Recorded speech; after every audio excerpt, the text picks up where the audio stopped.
You are listening to the Foreign Policy Focus podcast. We cannot wait for the final proof.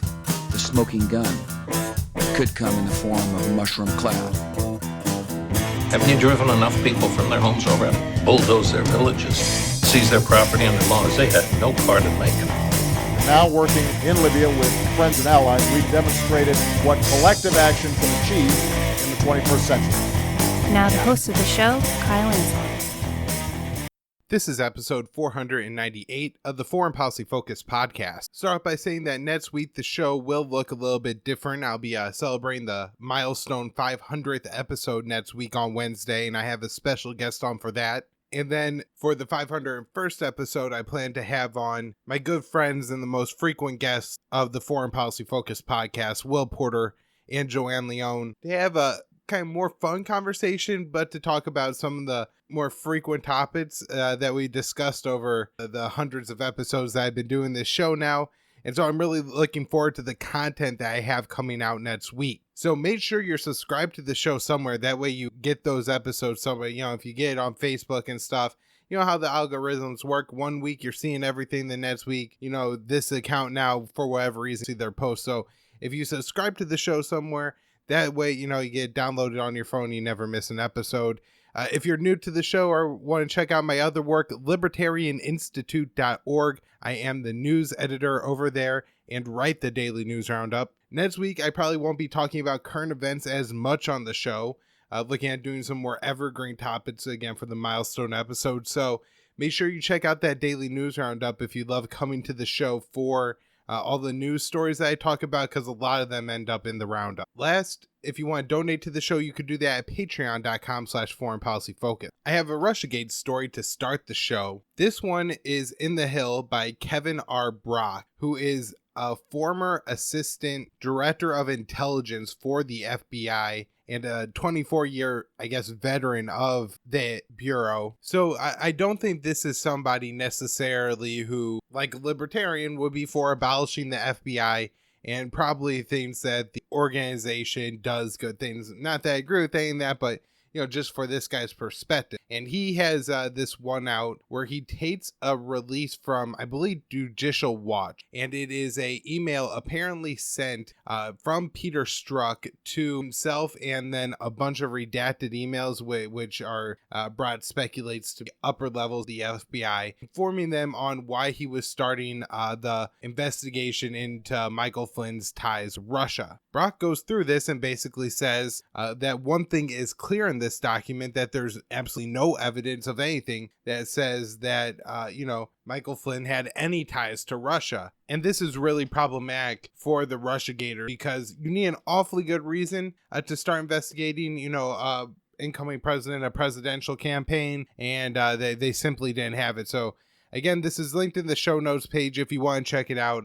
Very interesting article, again, from a longtime veteran of the FBI, explaining all the and then more technical faults and shortcomings within Peter Strzok's memo, and informing of his superiors of why he wants to look into a FARA investigation for Michael Flynn. Next up, I have Trump's announcement that he's going to be signing a new executive order dealing with social media. At least as of my recording of this show, it's not exactly clear as to what it is. My guess is on Monday's show, me and Will Porter will be talking about some of the details of Trump's executive order here, and exactly what kind of implications it'll have on social media. But this is a very interesting story. Trump tweets something out, and Twitter does their thing where, potential false information, then they link to some other article. So many times that, I see these things on Facebook and Twitter, and they're absolutely absurd. It's very unfair to the person posting, to have their ideas, blinded. In Facebook's case, a lot of times, potential false information,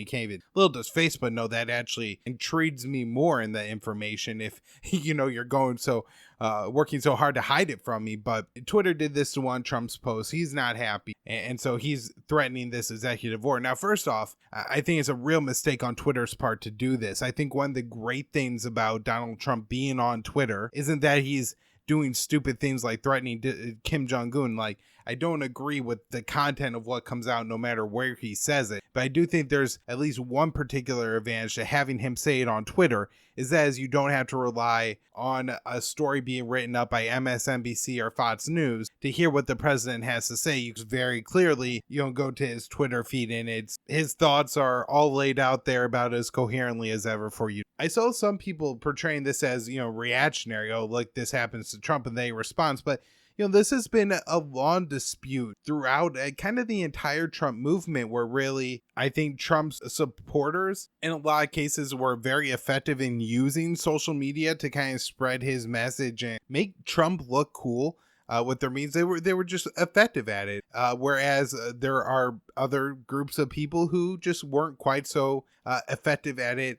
And it seemed to really burn a lot of these, left wing and I think pretty openly Hillary supporting, executives at these social media companies, that their platforms were used by Trump supporters, to effectively spread their message and led to Trump being elected. I think they were, Hillary Clinton is just such a terrible meme in the sense that she's very easy to demonize. She's done and said so many horrible things. She's been a politician for so long, that she was so easy to make look bad on social media. And then, they invented the whole Russia narrative. And ever since, the social media censorship has really taken off. And so that's very problematic. And I think as consumers and users of social media, I think this even goes more for people who are content producers, especially people more important than myself. Not absolve myself, but there's not a ton of people that show, like there's the Joe Rogan podcast and stuff like that.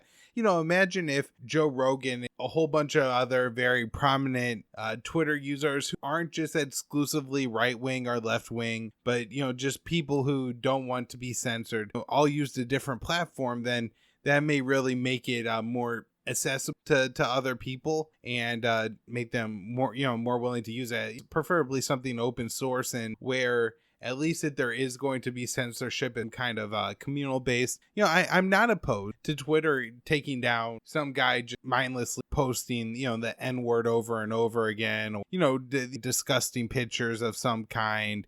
There's all kinds of, negative pornography like revenge porn that should be taken down or anything under it. Of course, but it's obviously gone too far now. And so we either need to demand that Facebook and Twitter start doing the opposite or, moving towards new platforms. I guess the hard part is if people are like me are moving towards new platforms, what ends up happening is your voice just ends up getting lost. Everybody who listens to my show is on Twitter or Facebook mostly, or, at least enough are that, and that's where they get the content that I don't want to just hop off of there and, lose all those connections with my listeners and people who will share and recommend the show. So it's a complicated kind of thing. I will say I don't know what Trump's executive order is, but my guess is that it'll be an executive overreach. And as terrible as that, Facebook and Twitter are trying to regulate the content on their sites, and as hard as it is to develop another platform, at least that is an option where I think if you get the government more involved, then even any alternative platform will be subject to the same government rules and regulations and likely destroy that platform product as well. So I read this interesting article on Reuters, and I'll link to it in the show notes page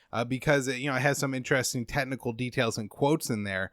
But they have this article where they talked to a couple big shipping companies and insurance companies that, insure the cargo shipments that, I don't know exactly, storms, hurricanes, pirates, I don't know, any kind of thing that could cause you to lose your cargo, porting it across the Pacific Ocean. I guess there's a company that will write up that insurance for you. So what these companies are saying to Reuters here is that Trump's the administration put out these new guidelines on how to basically avoid running afoul of U.S. sanctions. And they say, well, if this is the case, then there's just no way to do business. I guess one of the main problems the U.S. would require all these companies to essentially either give up or be willing to give up like privacy and manifest items for all their different ships. And they're saying that, the contracts say we can't. So I think this is kind of a part of how the Trump foreign policy has played out, is that it just ends up becoming an absurdity where you're applying new sanctions to Iran in the middle of the coronavirus pandemic, and you apply sanctions so strict that the international shipping companies are throwing up their hands and saying, we don't even know how to comply with this, and we really can't. My guess would be is that these companies are so massive that they are able to hire lobbyists unlike the rest of us, and will figure out ways to get carve-outs, exemptions, or whatever they need to maintain their ability to do business, even if it ends up being, the kind of corrupt shipping that the U.S. is apparently trying to prevent, or shipping to Iran or something like that. At the same time, it'll probably further go to make it more difficult to get goods into Iran, North Korea, Venezuela, or it could just be another push for basically the world economy minus the U.S. to start looking at more different paths around U.S. sanctions because they're just going too far. The U.S. sanctions against Venezuela got to the point where the country is struggling to have enough fuel, even though it's the most oil-rich state on the planet, and I believe is trading gold with the Iranians in order to get oil. It looks like they are also going to be selling off some of their gold. This is the one held in the Bank of England in order to input food and medicine. This is a deal that had to be negotiated at the UN. Again, absurdity of U.S. sanctions, that Venezuela can't even find a way to import food and medicine and fuel without running afoul of the U.S., so they have to go to the UN or go to the Iranians, and the Iranians are only willing to do it because every sector of their economy has been sanctioned to the point where what worse could the U.S. do? I mean, assuming they're not going to start seizing or sinking the fuel tankers going from Iran to Venezuela, there's not a whole lot the U.S. could continue to do to crack down the economic warfare. So we're kind of seeing that there's a real limit to the level of economic warfare, I guess, at least without, doing anything violent, that the U.S. could actually inflict on some of this country. One thing to say is that it doesn't seem like Trump's maximum pressure campaign, which some of these are now 2 years old against, whether it's Venezuela, North Korea, or Iran, are completely failing. They're showing no signs of success whatsoever. Kim Jong-un, despite a much publicized 3-week absence from public, is as strong, as ever in control of that country. Maduro has been able to fight off several different attempts at a U.S. coup against him. And, despite the U.S. trying all kinds of economic warfare, diplomatic warfare, including assassinating an Iranian general in Iraq, there's not a whole lot, they've been able to have success against Iran either in any way. Moving the administration's countries to, more the U.S. liking, or, orchestrating any kind of regime change. In fact, it seemed to actually benefit the leadership and strengthen the resolve and their backing. Less, I guess, is known about that when it comes to North Korea. It's such a society. While I'm talking about the U.S. maximum pressure campaign against Iran, I'll note that the U.S. is now ending the sanction waivers they were giving to different companies. I think one was Russian, one was Canadian, a couple European companies that were working on different Iranian nuclear facilities to make them even further from being able to use their civilian energy programs to develop a nuclear weapon. So this work was being done at the AROC reactor. And, I'm not sure how much of an impact it's going to have. Maybe the Russian company won't care. Russia's pretty heavily sanctioned already. And then other countries, maybe their member states or, are supportive of the JCPOA still. And then that will put them in an uncomfortable position, whether you're going to risk running afoul of U.S. sanctions and being blacklisted by the U.S., which could be detrimental to your business, versus, your country's policy of, continuing and being within the JCPOA. Another economic war the U.S. has been waging during the Trump administration is against China. I guess I should say, Obama had his pivot to Asia and really start to repurpose the U.S. military against China, and the U.S. has long had a contentious relationship with China. I mean, of course, Nixon went to China and opened up relationship there, but there's been some unresolved issues ever since. Hong Kong, Taiwan, various territorial claims by countries the U.S. supports, like the Philippines, Malaysia, Vietnam, in the South China Sea. So there's a lot of long-standing contention, but this has really gotten worse under the Trump administration with his trade war and kind of nationalistic, mercantilist economic policy. And so it's been very destructive in that way. Things like the coronavirus have only exacerbated this. U.S. war games carrying out. We increased our relationship with Taiwan a whole lot.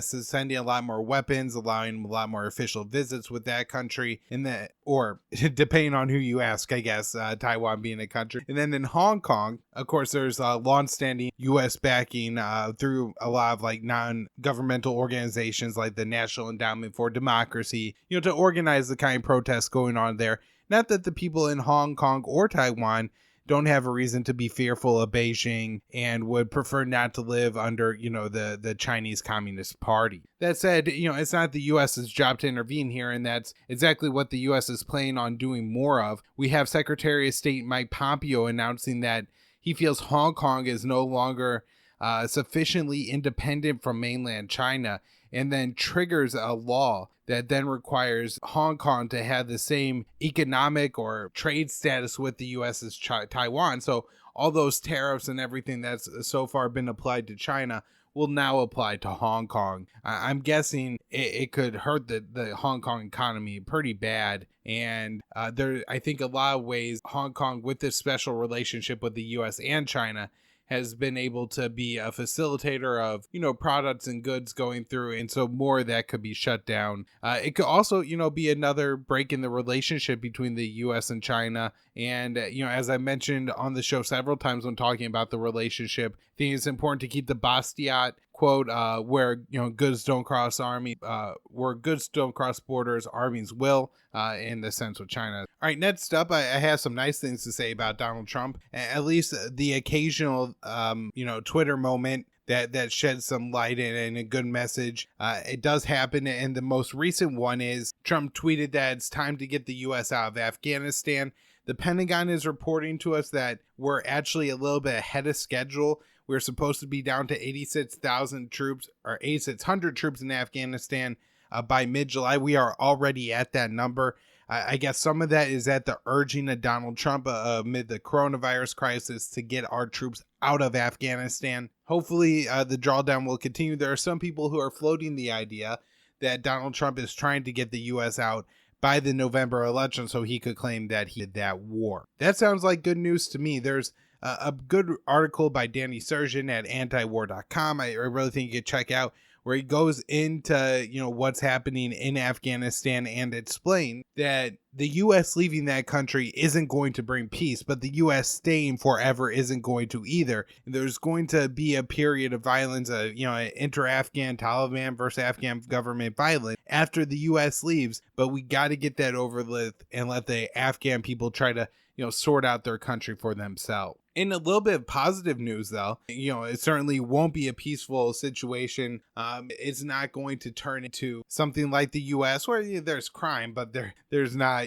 open warfare by two armed factions and people claim to be different governments. But they have shown that there are potential for peace. I believe it was 2018. There was a 3-day ceasefire in Afghanistan. We had another 3-day ceasefire to celebrate the same religious Muslim holiday this year. Violence went way down through those 3 days. It has ticked back up as the 3-day ceasefire has officially ended, but overall reports are that violence still way down in Afghanistan. So it's not often that I have good Afghanistan news on the show, but there's some today. In the Middle East, a Turkish soldier was killed while trying to occupy northeastern Syria. Turkey has continued to blame the Syrian Kurds for these attacks. Now, Turkey has allied and armed and, embedded their troops around Syrian rebel groups like HTS and al-Nusra.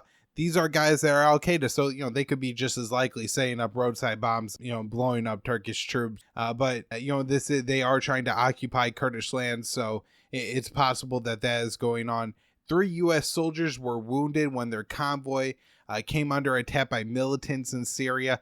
again, trying to occupy a country that isn't ours, don't want to be there. The locals don't want us there. We don't even know who did this attack. Let's just go home. Fighting continues in Yemen despite the coronavirus. It seems, at least by reporting you get in Western media, the Houthis are trying to push their advantage and take a province along the Saudi border. There hasn't been much change in the 5-year civil war here, so if the Houthis feel like maybe they could get an advantage, they're going to try to push it. The danger is that Saudi Arabia just carries out more and more bombing, and they've shown that they really can't take out the Houthis through bombing, but they can destroy a lot of civilian infrastructure that's in desperate need right now in Yemen. And so hopefully everybody would just be able to cool this whole thing off for a while, but that's probably just my wishful thinking, and the war there and the bombing will go on as the Houthis apparently launched a ballistic missile and hit a base in Yemen, killing 7 soldiers allied with the Saudi-backed government. All right, that's all for the show this week. Everybody, make sure you hit the subscribe button if you already haven't to catch next week's shows. Got big number 500 coming up, special guests on the show. I got a lot of fun stuff happening next week. Of course, kind of depressing talking about all the wars and stuff too. But hopefully there'll be some of the more enjoyable and better episodes of the show for you to check out. If you haven't already, make sure you check out all my work over at the Libertarian Institute. I also put out a daily news roundup. At one point it was like the 15 most important stories, but now that the media, is completely dominated by coronavirus, at times it's hard to find them. Although I do try to cover some crackdowns and violence going on. So those are at the Libertarian. Patreon.com/Foreign Policy Focus. Private Facebook group is named Foreign Policy Focus.